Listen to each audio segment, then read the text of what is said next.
Hi, my friend. It's Pat Sloan here for my fireside chat, which is the Monday night version of my daily video. And it's called the fireside chat because when I started this, I just did them on Monday.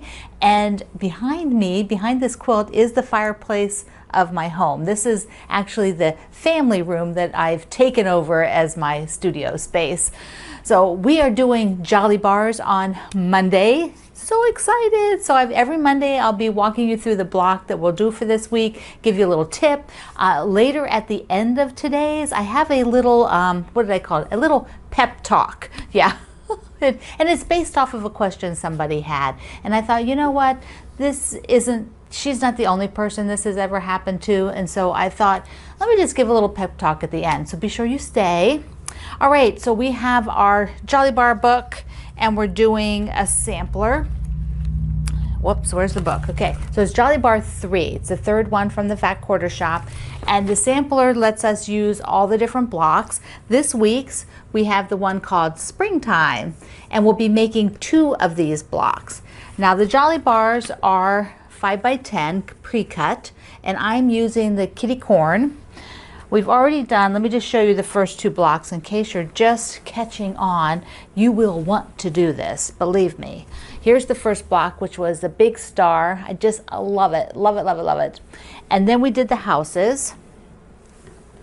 So we did 2 house blocks. A whole quilt of these would be super cute. They're nice chunky houses. I call them they're little cottages.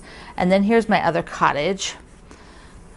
So you need the book to do this, but I'm going to give you some tips on and just show you some things that I'm trying out. Also, dun-da-da, I promised you an alternate layout and it is ready, my friend. So here is the alternate layout. And I'm going to talk about this again after I show you the block, okay? So let's do the block first. So for this week, you can download the worksheet. Basically, they have just a sheet that tells you how many of the block to make, and then eventually, if you're doing the long runner, it will tell you where to put it and the spacers between the runner, you know, to get it all assembled. If you're doing mine, we are doing the exact same number of blocks, no different, and then I will give you a few extra tips there. Okay, so we want to do Springtime. And this is pretty easy, it's sew and flip, but what I wanted to try out is because I want to try out some chalk pencils. My background is black, which means whenever I'm doing sew and flip, if I'm going to draw a line that I'm going to sew on, I need to be able to see it on the black fabric. I could draw it on the other side of the fabric depending on what's going on, but if you're using the Jolly Bar as the base, you have to draw the line on the black fabric. So let's take a look at that. With my Jolly Bar, I decided to go through and pick out a few fun prints. So here's some of the prints from this line. This should be coming out soon in the stores. They sent it to me early, so I have a little bit in advance. But this is what I picked. Because you can see that we'll do you're actually doing 4 of these units. 2 of them go together to make 1. So you can see there's 2 blocks, but there's 4 units that we're doing. So let me just stick that in your view there.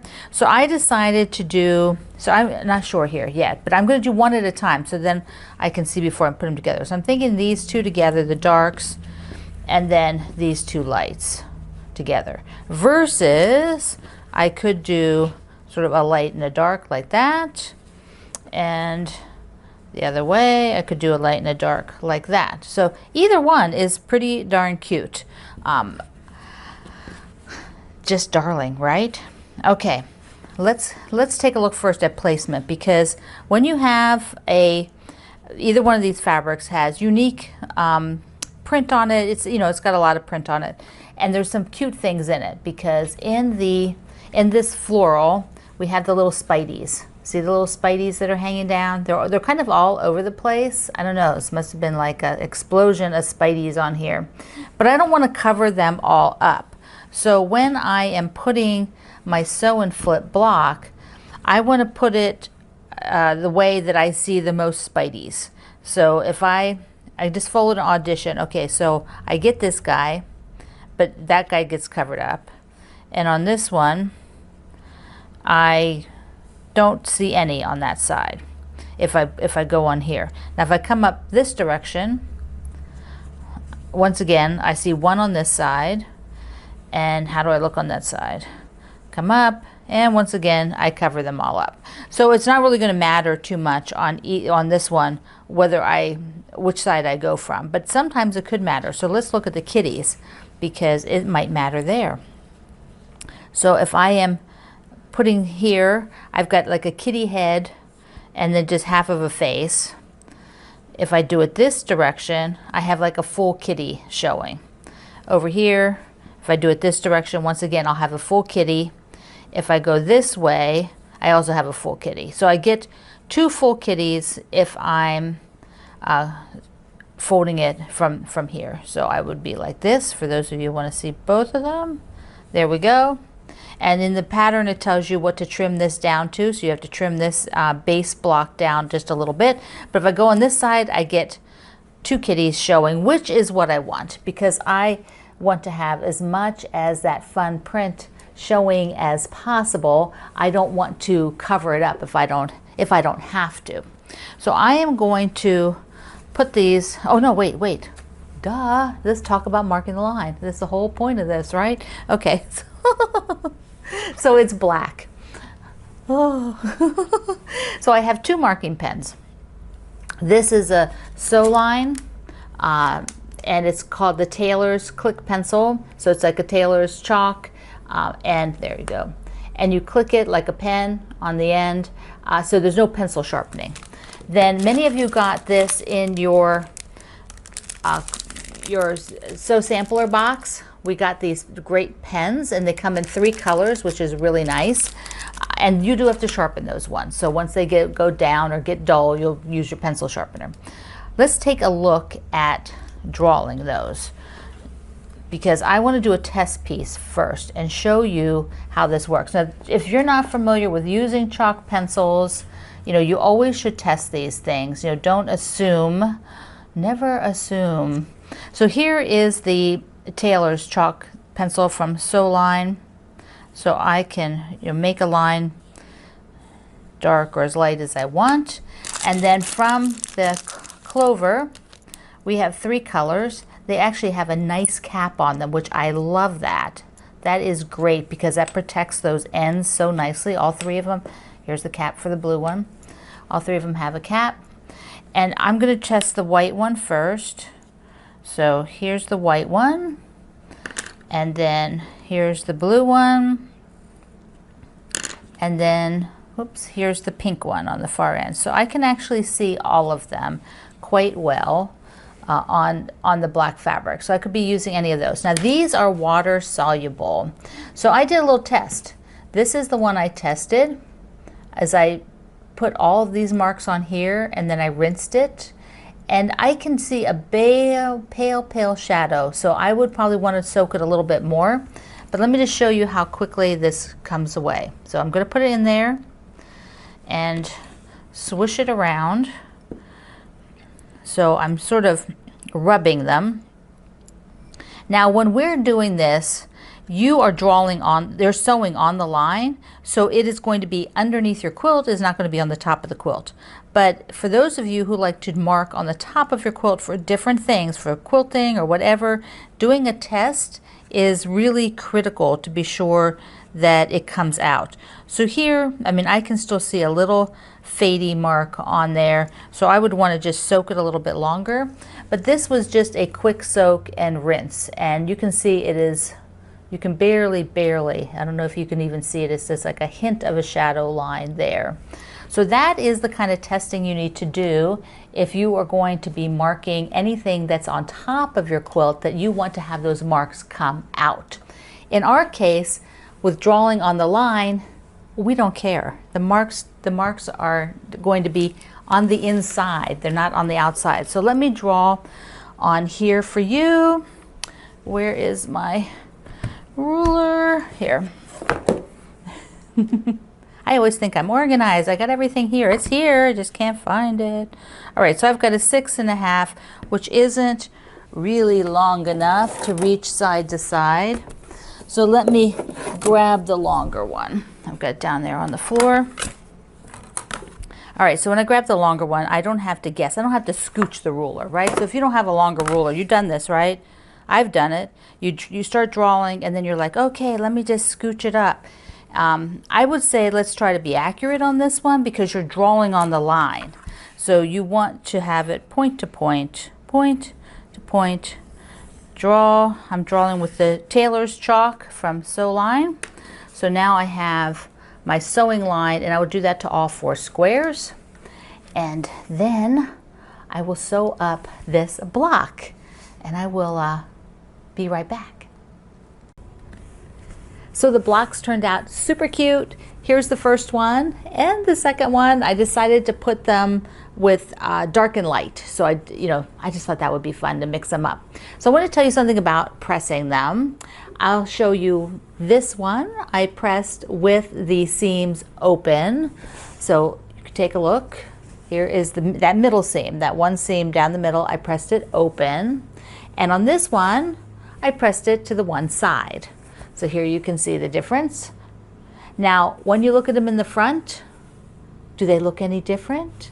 I looked at them long and hard, and I think that the pressing open one might be a tad flatter because you have the seam on 2 sides versus the press to one side where you have a double on, folded over. And so that might create just a bit of a slight ridge here where the intersection is. But it is so minutia, and once you make your full quilt and you quilt it, you're never going to see that. So I just thought that was interesting. It really didn't make much difference on this particular one, although on smaller patchwork, I think it can make a big difference to press it open or where there's a lot of seams coming together. Now don't forget to take your Jolly bar and you have to trim it down. Follow the pattern in the book. So you're going to have these few little trimmings, which I'm not sure I'm keeping these because there's not much of a seam allowance I could do to sew them together. But I might try. I might just try because you just never know. Now you're going to have all of these guys. And we're going to add them to all of these that we already have. And on the layout, my alternate layout, so if you're not doing the long runner and you want to do my alternate layout, I did place them in the border. But what I did is I didn't place them all. I didn't go through and add up all of them. I know.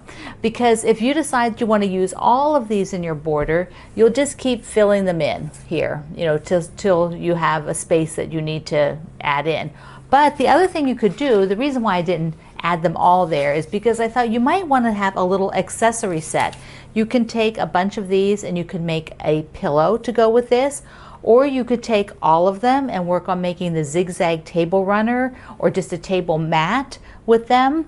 So if you want to just put some in the quilt in this alternate layout of mine and then use the rest for another project, you're going to have plenty to do that. Options. I love options. Now the other part of this sew along is to do one of the projects from the book, and I'm doing the friendship bracelet. So here are the blocks, and then I've got 3 more up here. So I still have whatever number I said on Saturday. Yeah, I still have 4 of them that I have to do to make the quilt. So I have a little bit more, but that's okay. We're not at the end of the month or at the end of the sew along. So I'm sort of gauging my friendship bracelet blocks to sort of end at the same time as the sampler part does. And I think that'll be super fun. Now I do want to show you a little thing that I'm doing with the extras that are coming off of the sew and flip from here, because when we make this part of the unit, here, let me just grab one. Let's take a look down here. When we're making this unit here, you get extra, so you get extra pieces that come off like this. So you get some more half square triangles that come off. This is what happens when you do sew and flips. Let me get one you can actually see. So here, like there it is. That was here, and came off this other side. And then I'm trimming them down to be 1.5 inches, which will be 1 inch final. And I am making, remember I showed you the little patchwork block that I'm going to make with these? Well, I have a little tip for this, because sewing with small pieces means you have to be more accurate, like super accurate. Otherwise, I mean, you can fudge it, but it starts to get out of hand very quickly. If your accuracy is off, even a little bit of a fraction, all of a sudden your block starts to grow. And I did a little thing on purpose to show you the difference and show you what happens when that's going on. Let me find my ruler over here. Okay, let's take a look down here. I sewed up the block that I showed you. What was it, Saturday? I don't know, whatever day it was. You can go back and look. So I sewed this up, and it turned out so cute. But I decided to not check, as I was sewing each of these units together, I did not check my accuracy. And what happened was the block actually grew a little bit. It should be 6.5, and it is not 6.5.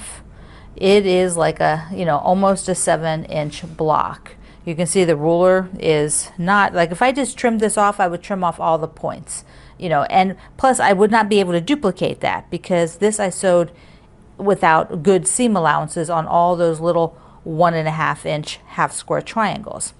And let me show you what happens and why that happens. So here is the 1.5 inch little unit. So I put two of these 1.5 inch half square triangles, sewed them together. So quilt math, what is that? 1, finished size is 1, finished size is 1. 1 plus 1 equals 2. So this should be 1.5 wide, because we have the seam allowances, and 2.5 long. So let's check that out and see if that is true. So, okay, so I'm upside down trying to get it your direction. Okay, so now you should be able to, if I put it in the camera, you can see it. Okay, so I put this on top, and it is 1.5 wide. It's, whoops, let me see. So it's 1.5 wide, and it's 2.5 long. See, 1, 2.5 long. So that's accurate. That's what I need, because this center is 4.5. So we have to be accurate. Now what happened was I did this one here on purpose. I sort of got a little lazy and didn't sew it accurately. So what happens when I put that under here? Let me get a little drink. Hold on. So if I put that under my ruler, it is the right height, but it's gotten all wonky out on this one edge here, and it's too long. It's a little lit long. So that means my seam allowance was not accurate. And let me show you what I did. Do you see there? Let's see, I have to let it get there. Do you see how I trailed off? At the top I have the accurate seam allowance, but as I got to the bottom, I slid over, and I was not, as I was making a shorter seam allowance, which means the bottom is, when I open this up, the bottom will be too wide. The bottom will not be 2.5. So this one would have to be resewn. And you need to check when you're doing this small patchwork, you really should be checking each of those units to be sure that they're the correct size before you attach them to the quilt, to the center block, because otherwise your block will be too big. So let's look at the second one that I did, and it is, there you go. The second one is pretty much the right size. I have just a little bit of tweaking on the outer edge here. Could be just a little bit more perfect, but it is definitely a 6.5 inch. Plus just trim off a teeny weeny little bit there, I'll be okay. Versus this one, which is too big.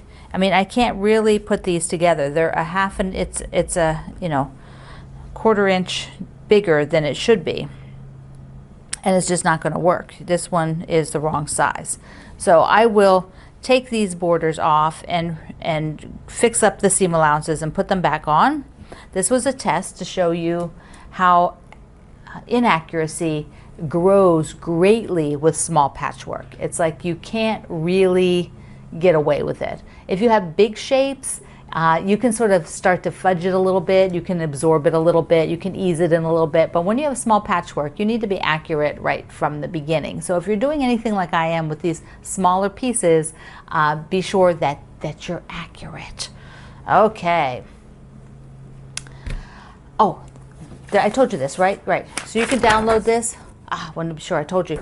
And eventually we'll talk about whether you want to use more of these half square triangles on the border or not, but at least it gets you going. The blocks are exactly the same as the long table runner, and they're just placed differently. And there's maybe a few more sashing pieces, so you might need a little bit more of your sashing, or you might get a little bit extra. Then, of course, if you're going to do the border like this, you would need to buy something to use for your border.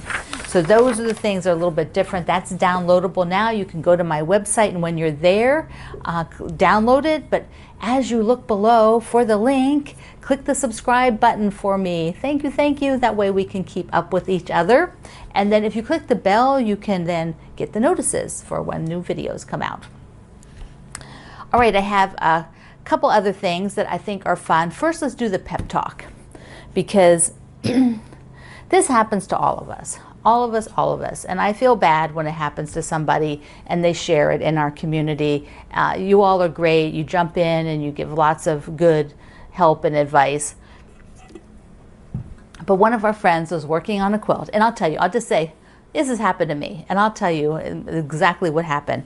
I'll just tell you my story, because hers is similar. I was making a quilt. This was many, many years ago, probably, I don't know, 22 years ago, 25 years ago. I worked in an office. You know, quilting was kind of my hobby, but I was doing a little bit of commissioned work. I was doing a quilt that would be, somebody had commissioned me to make for them. So it was real specific, and it had applique, and it had sort of a theme, a family theme to it.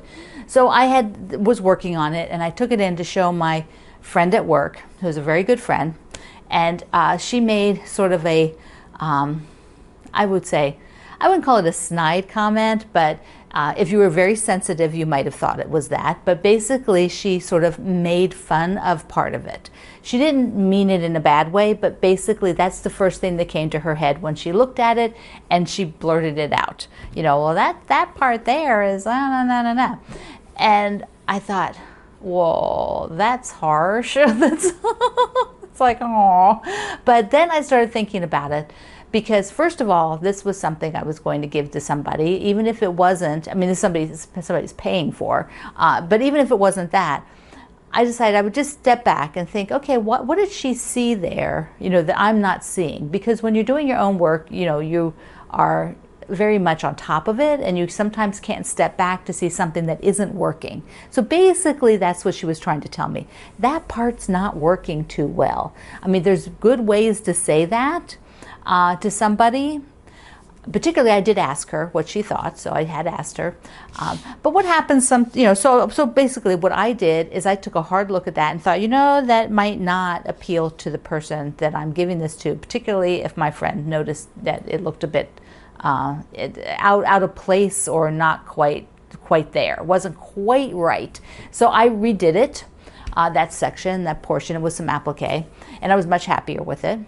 But often this happens to you when maybe it's somebody who generally teases you about things. Like it might be your brother-in-law, or it might be your kids, or somebody at Guild who tends to be maybe overly helpful,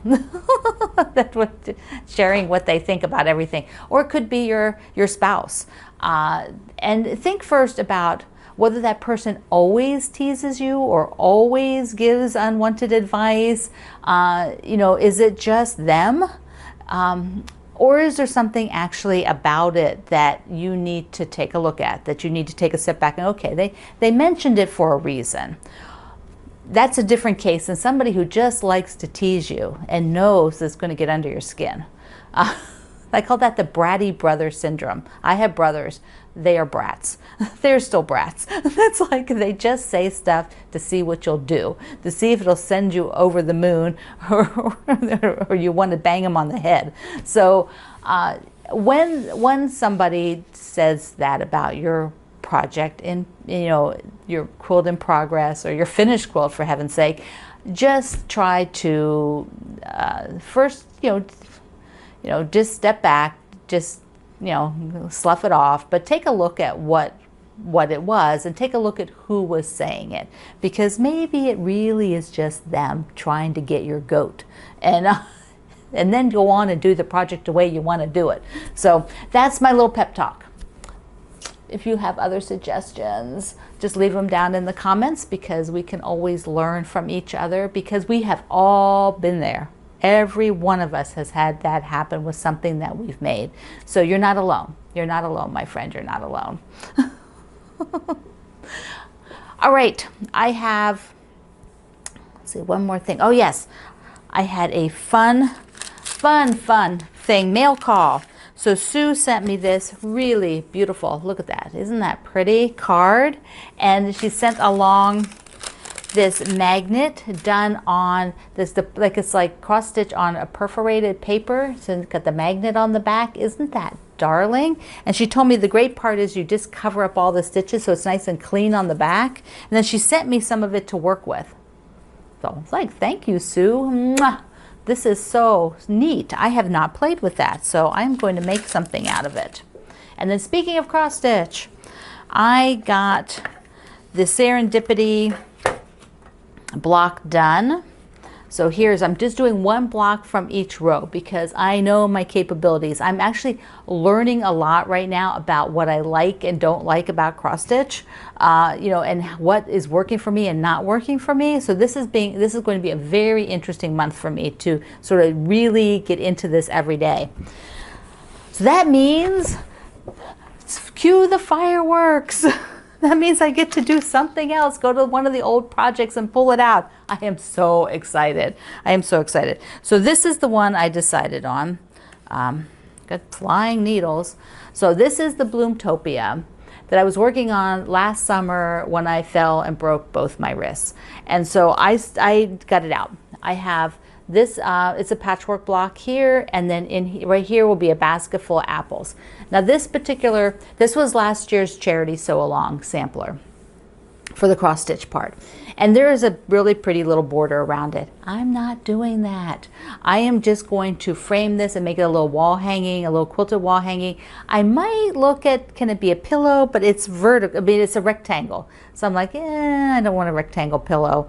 I just don't want to off balance like that. So I think I'm just going to make it a little wall hanging. And I might put it on my wall in here and look at it for a while, put it on the little Ackfeld clips that I have. But I only have to do 2 blocks. So I'm thinking my goal for April is to finish this. I'm thinking I can do this. People, if I do a little bit every day, I'm thinking this is way doable. So I'm like so excited about that.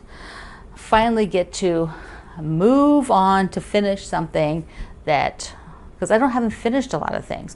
The one thing I'm learning is that I believe I like to work on lighter color fabrics, because I need my eyes checked, so I'm not very good, and if the lighting is not super good with the darker fabric backgrounds. And then I think I also need to get myself over into smaller things, so I can do some small things and then finish them, versus a little bit bigger things, because I just don't cross stitch enough. And somebody asked me about my crochet. Here it is. This is how much I have done. So I have a ways to go, but I'm only doing crochet maybe twice a month. So I might up that a little bit. Need to get in a little bit more.